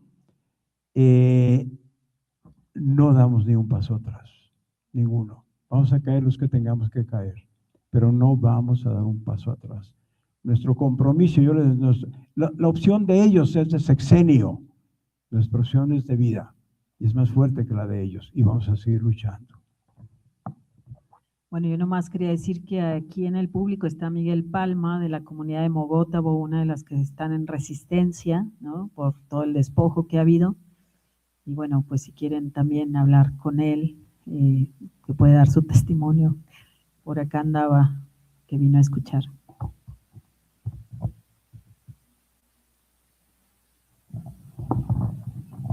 Epílogo. A pesar de la suma de violencias estructurales y tragedias particulares que convirtieron a los sobrevivientes en víctimas de trata, hay una distancia abismal entre habitar la periferia geográfica y económica de un territorio y ser golpeado, humillado y reducido a una bestia de carga que no merece más que lo mínimo que garantice la continuidad de su explotación. Andrés intenta traducir algo de esa distancia, de las cosas que les arrebataron cuando fueron esclavizados. La tarde que lo entrevistamos, después de escuchar su historia, le mostramos la fotografía que tomaron los agentes de la Fiscalía el día del rescate. 21 hombres sucios y famélicos que posan para la cámara en Entronque las estrellas. A primera vista todos se parecen, hasta que los ojos de Andrés se acostumbran y los va reconociendo. Recuerda detalles, sobrenombres, fragmentos de vidas. Este cabrón lloraba todos los días. Decía que tenía ganas de comerse una hamburguesa. Cuenta, mientras señala a un hombre del grupo que viste una sudadera con la S de Superman. Lo conocían como Torreón o Rambo. Todos los días decía, no mames, quiero comerme una hamburguesa. Yo comía y hacía ejercicio, le daba la bicicleta, era bien fitness. Señala otro, en la segunda fila, con una cachucha azul. Este decía que se le antojaba escuchar unas rolas de Guns N' Roses. Otro en la última fila. El Porras tenía problemas con su niña. Quería ver a su niña de 3 años. Sus ojos recorren la imagen y los nombra. El azul, el neto, el Oaxaca, el rocker. El chivo se la vivía renegando, se quería agarrar a chingadazos, pero ya estaba ruco. Se fija en un hombre de la primera fila. Pues este señor casi no hablaba. Decía que tenía unas hijas bien guapas. Lo llamaban tío, a veces suegro. Usted lo ve como una foto de rescate, pero también nos vemos como una foto de humillación, porque no estamos presentables como personas. Explica a Andrés cuando levanta la vista. Si se fija, todos estamos hechos garras, todos estamos así. ¿Qué? ¿Cómo que una foto? ¿Qué quieres presumir? Son pocos, si se fija, los que tienen un rostro feliz. Henry Giovanni Velázquez Barrera, el Chiapas, es uno de los reclutadores que con falsas promesas de empleo llevó a decenas de hombres a los campos de esclavitud. Él fue detenido en junio de 2022, juzgado en 2024 y declarado culpable del delito agravado de trata de personas. Pero no está en la cárcel. Una serie de enredos judiciales llevaron a que, en su caso, increíblemente, se respetara el tiempo máximo de prisión preventiva. En mayo de 2026, cuando pusimos punto final a este texto, el Chiapas seguía prófugo. La Fiscalía General del Estado de Chihuahua tampoco había detenido a los otros 4 hombres sobre los que había una orden de aprehensión, acusados de trata de personas en su modalidad de trabajo forzado.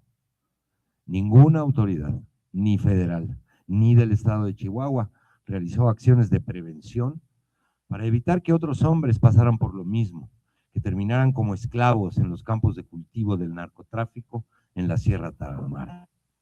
Nada cambió en el sector de Vistas Cerro Grande, en otras zonas de la periferia de las ciudades de Chihuahua y de Cuauhtémoc, en los cruces del tren o en el poblado de Huachochi. Ninguno de los sobrevivientes que entrevistamos recibió un acompañamiento psicológico. Sus familias tampoco. Algunas ni siquiera fueron informadas de que existía un juicio en contra del Chiapas. No se les comunicó el veredicto, ni que había sido liberado. Para julio de 2025, al menos 5 de los 21 hombres que fueron rescatados en el operativo de 2019 ya habían fallecido. Todos tuvieron muertes marcadas por violencia o enfermedades crónicas. Hipólito Ponce de León González falleció el 15 de julio de 2023, pocas horas después de la golpiza que recibió en una de las calles de Vistas Cerro Grande. Tenía 41 años. José González González murió el 15 de junio de 2021 como consecuencia de un traumatismo cráneoencefálico. Así se registró en su acta de defunción. Le faltaban 2 meses para cumplir 40 años. Ernesto Hernández Porras falleció el 12 de noviembre de 2023. La causa registrada fue un choque séptico como consecuencia de una neumonía. Según el acta de defunción, llevaba unos meses padeciendo tuberculosis pulmonar. Tenía 44 años.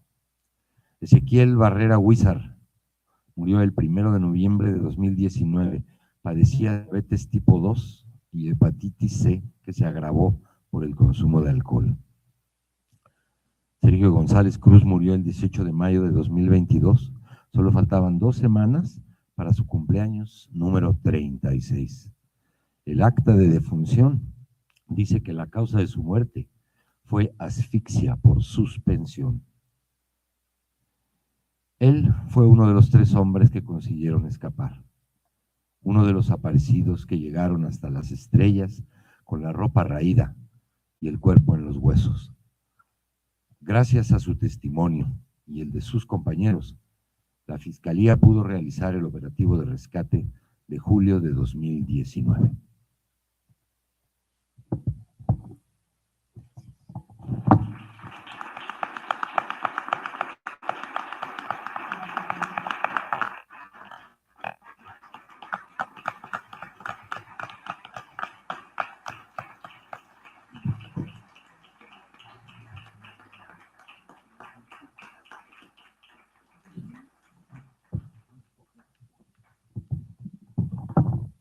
Gracias a todos.